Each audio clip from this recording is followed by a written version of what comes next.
Useful and harmful microbe, ये lesson अपन ने कल से चालू किया था। कल अपन ने लैक्टोबैसिली, ये यूज़फुल माइक्रो ऑर्गेनिज्म पूरा देखा था, और राइजोबियम अपन ने स्टार्ट की थी। राइजोबियम में जो एक्टिविटी थी वो अपनी हो चुकी थी। आज से अपन role and importance of rhizobium ये टॉपिक चालू करने वाले हैं। Rhizobia living in root nodules supply nitrites and amino acid to that plant, and in exchange get energy in the form of carbohydrate from it. Such a mutually beneficial relationship is called symbiosis. कल के video में मैंने आपको बताया था कि rhizobia जो plant के ऊपर रहता है तो उनको दोनों को एक से फ़ायदा होता है। प्लांट को रेडीमेड नाइट्रोजनस कंपाउंड मिलते हैं और इन रिटर्न राइजोबिया को की जो बैक्टीरिया है उसको रहने को जगह मिलती है। मीन्स कि उसको वहाँ से प्लांट की तरफ से कार्बोहाइड्रेट मिलता है। कार्बोहाइड्रेट से फिर वो कार्बोहाइड्रेट क्या है, एक प्रकार की उसकी एनर्जी है। तो ये दोनों को एक से फ़ायदा होता है करके उसको बोलते हैं अपन सिम्बायोसिस। राइजोबियम सिम्बायोटिक बैक्टीरिया, तो सिम्बायोटिक माने क्या, दोनों को फ़ायदा हो रहा है। प्लांट को फ़ायदा कि प्लांट को नाइट्रोजनस कंपाउंड मिल रहे हैं। कौन से नाइट्राइट्स, अमाइनो एसिड, ये रेडीमेड अवेलेबल मिल रहा है। और राइजोबिया को एनर्जी मिल रही in the form of carbohydrate. Such A mutually beneficial relationship, mutually दोनों को फ़ायदा, beneficial relationship is called symbiosis.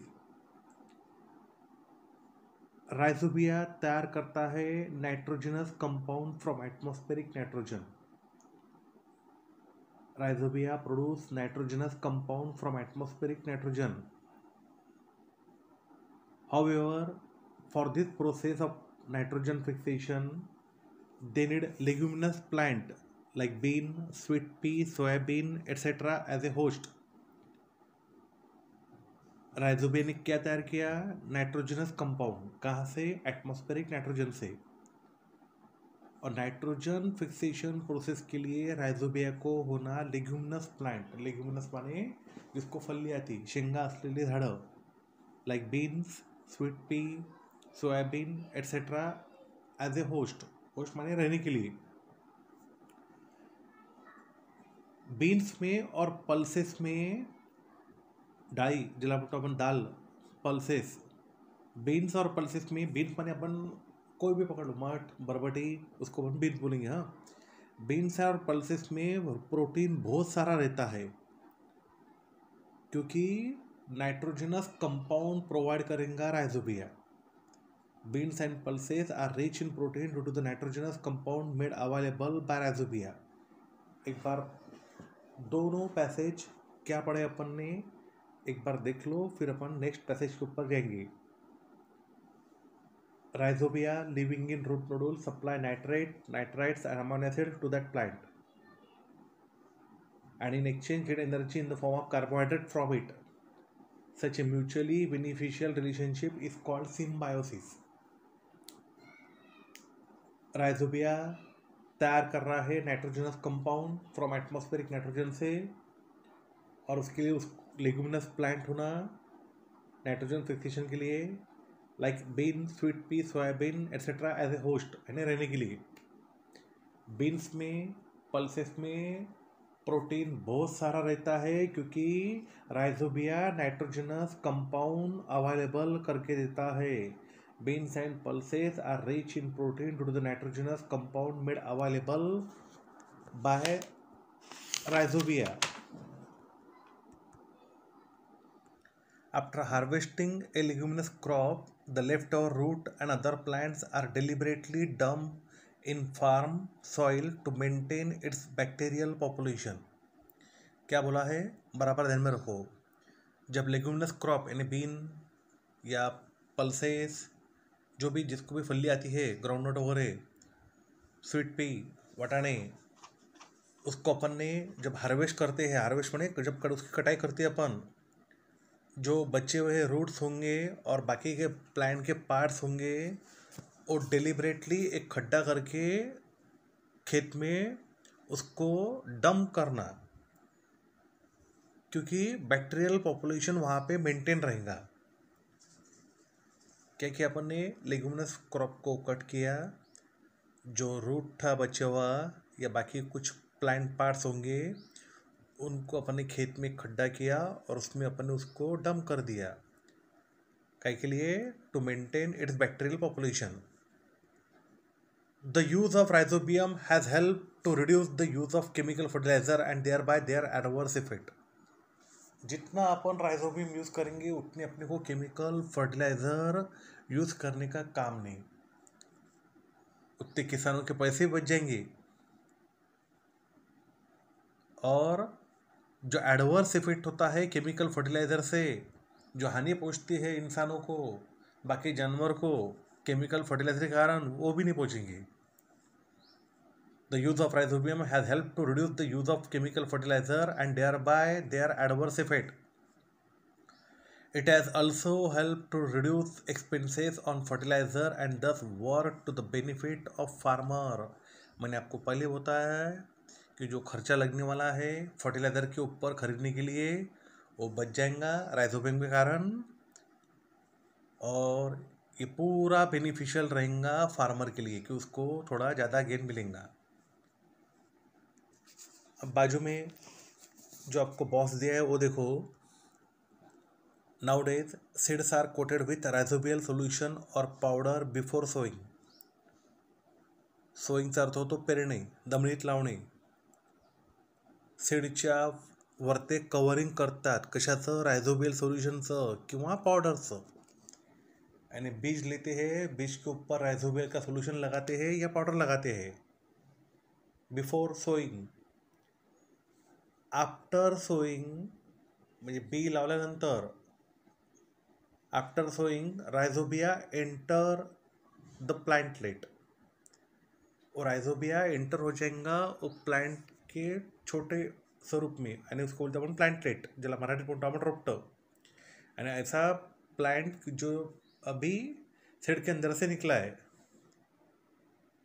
Rhizobia कहाँ चला जाएगा, प्लांटलेट के अंदर चला जाएगा। कहाँ से, सीड के पास से। पहले कहा था सीड के ऊपर से अपन ने लगाया उसको, अब कहाँ चला गया, वो प्लांटलेट के अंदर चला गया है। सीड उगने के बाद में जो प्लांट निकलेगा उसको बोलते अपन प्लांटलेट, और ये प्रोसेस को बोलते अपन rhizobial inoculation. This experiment has helped in the supply of nitrogen to cereal and other crop beside leguminous crop. अब सिर्फ लेग्यूमिनस क्रॉप में नाइट्रोजन मिल रहे हैं, तो ऐसा नहीं, तो बाकी सेरल्स, करधान्य, बाकी जो धान्य रहता है और अदर क्रॉप को नाइट्रोजन का सप्लाई होना चाहिए करके ये मेथड यूज करते हैं। क्या बोला है मेथड में, एक बार फिर से देखेंगे अपन। सीड को कोटिंग किया राइजोबियल सॉल्यूशन का या पाउडर का जमीन में लगाने के पहले,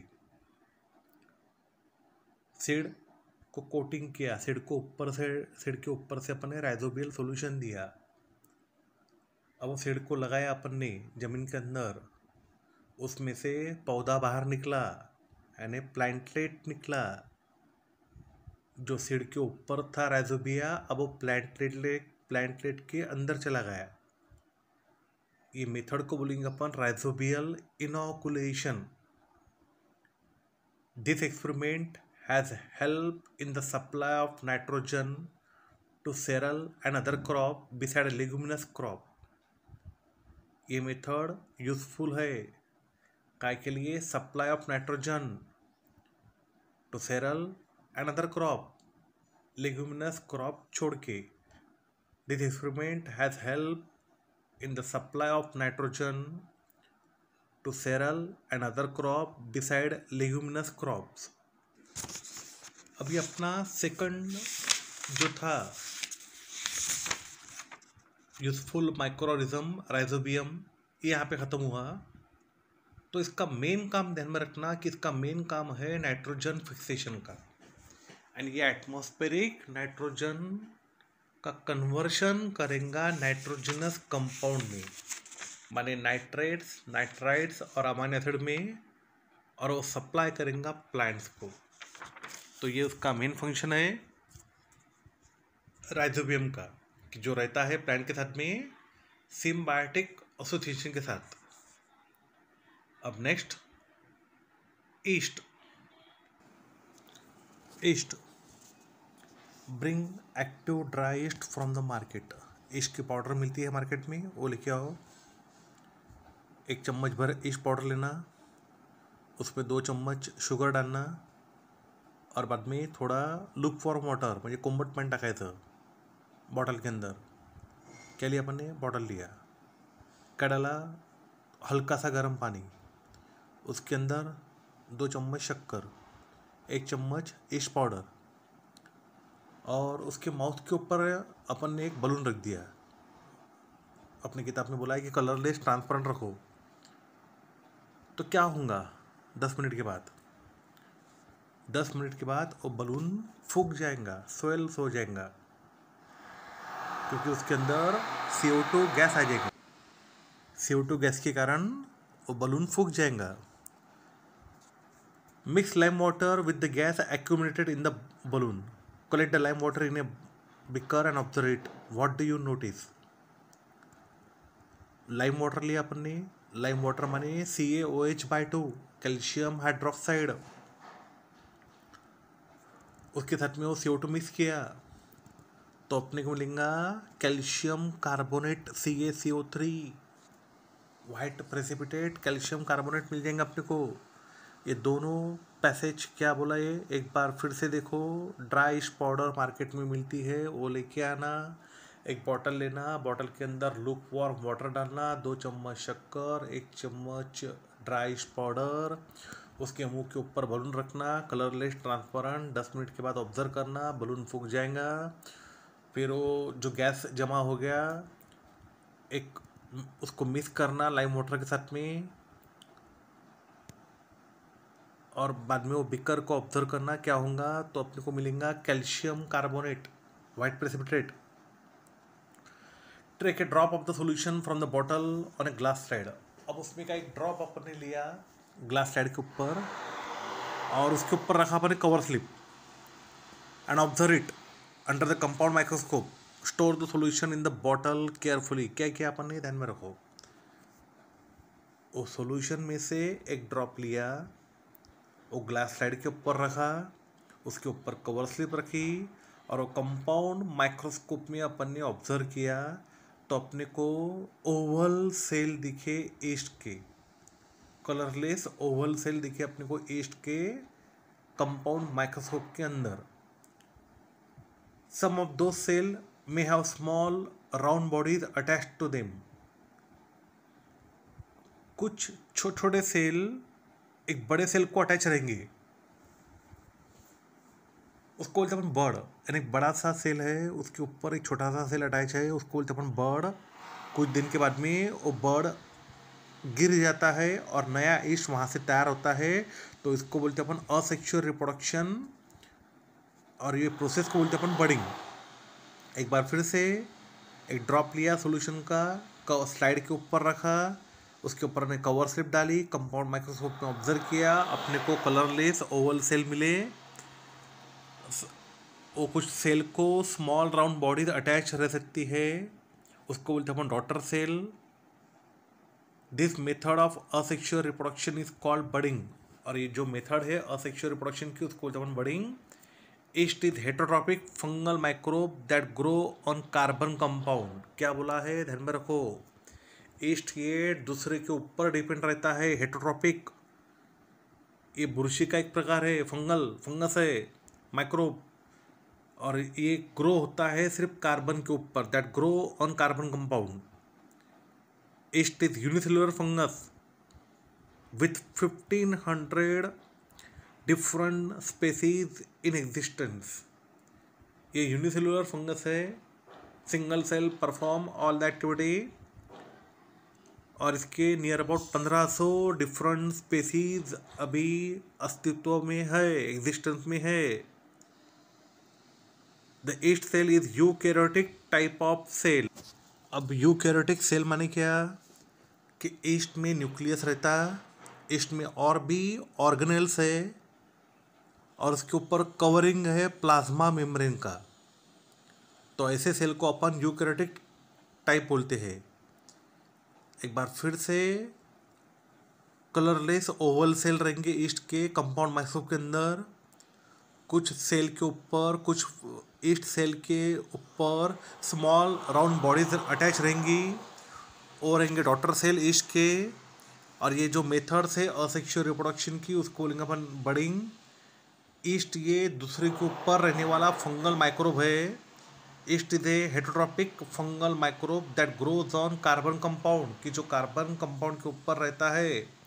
ये यूनिसेलुलर फंगस है। इसके 1500 स्पेसीज अभी एग्जिस्टेंस में है। The yeast cell is eukaryotic type of cell. Eukaryotic मैंने आपको पहले बताया है। यूकैरियोटिक माने क्या कि इसके अंदर न्यूक्लियस है, इसके अंदर सेल ऑर्गेनेल्स है और उसके ऊपर एक कवरिंग है वो काय की प्लाज्मा मेम्ब्रेन की। In the above experiment east grow and multiplies very quickly. आज ये बडिंग होता है ना, बडिंग बडिंग माने क्या कि ईस्ट सेल है उसके ऊपर छोटा सा बड आता है। डायग्राम में देख लो आप, ईस्ट सेल है, ईस्ट के ऊपर थोड़ा सा पोर्शन आ गया है, उसको अपन बोलते हैं बड। In the above experiment, yeast grow and multiply very quickly due to the carbon compound in the sugar solution. In the process of obtaining nutrition, each cell convert the carbohydrate in the solution into alcohol and CO2. This process is called fermentation. एक बार फिर से देख लो ये 3 line आखिर की क्या बोली गई। तो बडिंग प्रोसेस में ईस्ट जल्दी ग्रो होता है और वो मल्टीप्लाई क्विकली होता है एंड उसके ऊपर बड़ आती है और बड़ डिटैच होती है, फिर से उसमें नया ईस्ट मिलता है, फिर से ईस्ट को बड़ आता है, फिर से वो गिर के नया ईस्ट तैयार होता है क्योंकि उसमें कार्बन कंपाउंड प्रेजेंट रहता है शुगर सॉल्यूशन में। In the process of obtaining nutrition each cell convert carbohydrate in that solution into alcohol and CO2। अब ईस्ट सेल को न्यूट्रिशन होना, ईस्ट सेल को न्यूट्रिशन होना करके ईस्ट सेल कन्वर्ट कर रहा, क्या कन्वर्ट कर रहा, कार्बोहाइड्रेट को काय में, अल्कोहल और CO2 में। ईस्ट सेल को न्यूट्रिशन होना करके वो कन्वर्ट कर रहा कार्बोहाइड्रेट को अल्कोहल और CO2 में, और ये प्रोसेस को बोलते हैं अपन फर्मेंटेशन। मैंने आपको पहले ही बोला पिछले वीडियो में कि फर्मेंटेशन की डेफिनेशन है, यहाँ पे भी फर्मेंटेशन प्रोसेस आ गई है। क्वेश्चन नंबर 8B का answer. In the process of obtaining nutrition yeast cell convert the carbohydrate in that solution into alcohol and CO2 and this process is called fermentation। तो yeast cell जो अपने fermentation के लिए useful रहता है, ये बराबर एक बार ये तीनों भी लैक्टोबैसिली, राइजोबियम और ईस्ट एक बार बराबर पढ़ लेना। How is bread made? Find out how to use the solution prepared in the above experiment to make bread. Follow the recipe and make the bread। And जो अपने को ऊपर सॉल्यूशन मिला, ये सॉल्यूशन यूज़ करते हैं ब्रेड तैयार करने के लिए। उसके कारण ब्रेड फ्लफी बनती है, उसमें गैस जमा रहता है, सॉफ्ट होती है इसके कारण। Find out and note down the reason why the dough rises and make the bread spongy। मैंने आपको पहले बोला है कि फ्लफी होती है, स्पॉन्जी होती है ब्रेड ईस्ट के कारण, क्योंकि ईस्ट न्यूट्रिशन मिलाते समय, न्यूट्रिशन मिलाने के लिए वो कन्वर्ट करेगा कार्बोहाइड्रेट को अल्कोहल और CO2 में, और CO2 के कारण जो CO2 है कार्बन डाइऑक्साइड है जिससे ईस्ट सेल तैयार कर रहा है उसको, उसके कारण ब्रेड स्पॉन्जी होती है। अब डू यू नो वाला वो चार्ट देखो, नेक्स्ट पेज 91 में का। Often alcohol is produce along with sugar in sugar factories. अपने को मालूम है अल्कोहोल तयार होता है साखर कारखान्यात, म्हणजे शुगर इंडस्ट्रीजमध्ये, शुगर फॅक्टरीमध्ये alcohol is produce along with sugar in sugar factory. Alcohol तैयार होता है शक्कर के साथ में शुगर फैक्ट्री में। मोलासेस तैयार होता है शुगर केन जूस से। उसके अंदर बहुत सारा कार्बोहाइड्रेट रहता है। मोलासेस को अपन करते फर्मेंटेड, सड़ाते हैं। कौन सड़ाएगा? ईस्ट, क्या नाम उसका, सैकेरोमाइसिस। तैयार हो गया इथेनॉल, इथिल अल्कोहल C2H5OH। वो बन गया प्राइमरी प्रोडक्ट। और ईस्टर और अदर अल्कोहल हो गया सेकेंडरी प्रोडक्ट। ये पूरे पैसेज में क्या बोला है एक बार बराबर देख लो, है इजी ये। शुगर इन फैक्ट्रीज में अल्कोहल तैयार होता है शक्कर के साथ। शुगर केन जूस से अपने को मिलता है मोलासेस। मोलासेस को फर्मेंट किया जाता है ईस्ट के साथ में, with the help of east. East का नाम था सैकरोमाइसिस। प्राइमरी प्रोडक्ट मिला अपने को इथेनॉल C2H5OH। और बाद में सेकेंडरी प्रोडक्ट मिलेंगे अपने को ईस्टर और अदर अल्कोहल। प्राइमरी प्रोडक्ट क्या मिला अपने को? Ethanol C2H5OH।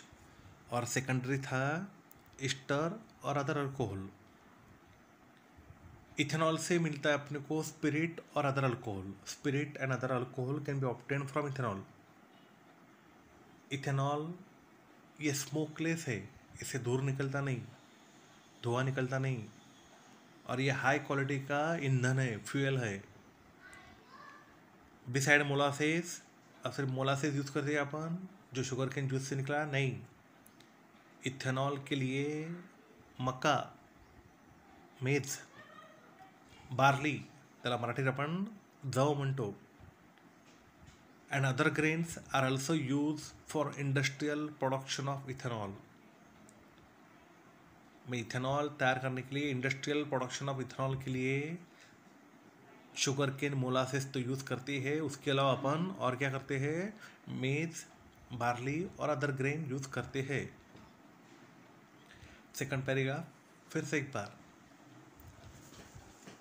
Spirit and other alcohol can be obtained from ethanol। Ethanol ये स्मोकलेस है, हाई क्वालिटी फ्यूल है। Beside sugarcane molasses, maize and barley and other grains are also used for industrial production of ethanol। Glucose and fructose जो present रहते हैं grape juice में, अंगूर कि जिसमें प्रेजेंट रहता है शुगर, कौन से फॉर्म में? ग्लूकोज और फ्रुक्टोज। उसको भी फर्मेंट करते हैं with the help of yeast to produce alcohol which is use for making wines. और उससे तैयार होती है वाइन। क्या बोला है फिर से एक बार ध्यान में रखो कि जो ग्रेप जूस रहता है उसमें जो शुगर है वो रहता है ग्लूकोज और फ्रुक्टोज। उसको भी फर्मेंट करते हैं ईस्ट के साथ, तैयार होता है अल्कोहल। और वो अल्कोहल यूज़ करते हैं वाइन प्रिपरेशन के लिए। Next topic, bio रिमिडिएशन।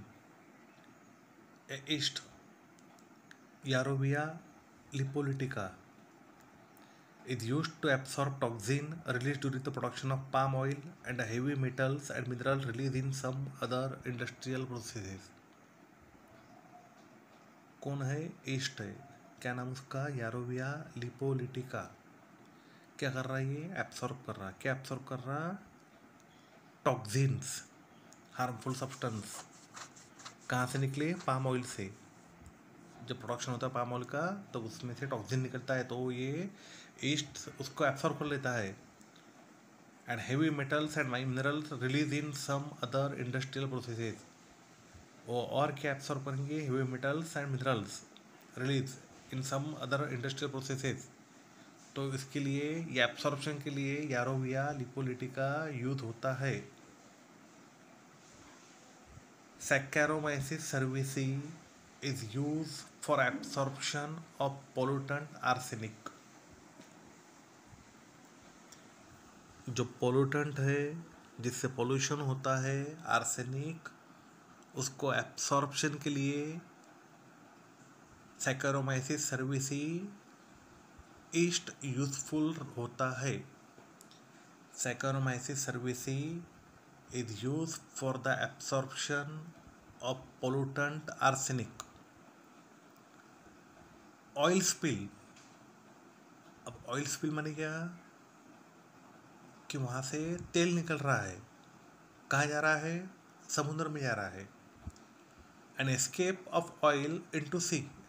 Escape, escape माने बाहर छोड़ना। An escape of oil into sea और other water body is called oil spill. तो ऑयल स्पिल का मतलब क्या होता है? एस्केप हो रहा। क्या एस्केप हो रहा? ऑयल एस्केप हो रहा। कहाँ से कहाँ पे जा रहा? समुद्र में जा रहा है या कोई वाटर बॉडी में जा रहा, तो उसको बोलते हैं अपना ऑयल स्पिल। ऑयल स्पिल को क्लीन करता है अल्केनिवोरैक्स बैक्टीरिया। जो ऑयल स्पिल रहता है ओशन में, उसको क्लीन करते हैं अल्केनिवोरैक्स बैक्टीरिया। तो ये बायो रिमेडिएशन प्रोसेस में आपको 3 अलग अलग, 2 बार ईस्ट और 1 बार बैक्टीरिया दिया है। ईस्ट कौन सा? यारोविया लिपोलिटिका की जो एब्सॉर्ब करा टॉक्सिन को और हेवी मेटल्स और मिनरल्स को। सैक्चारोमाइसिस सर्विसेज एब्सॉर्ब कर रहा है पोल्यूटेंट आर्सेनिक। और Alcanivorax bacteria oil spill in ocean को क्लीन कर रहा है। Oil spills in ocean are clean with the help of Alcanivorax bacteria. तो ये तीनों चीज बराबर पढ़ लेना बायो रिमेडिएशन की, इसको बराबर ध्यान में रखना। अब नेक्स्ट वीडियो में अपन देखेंगे एंटीबायोटिक। तब तक ये सब जितना मैंने पढ़ाया है ये लेसन उतना अच्छी तरह से पढ़ लेना।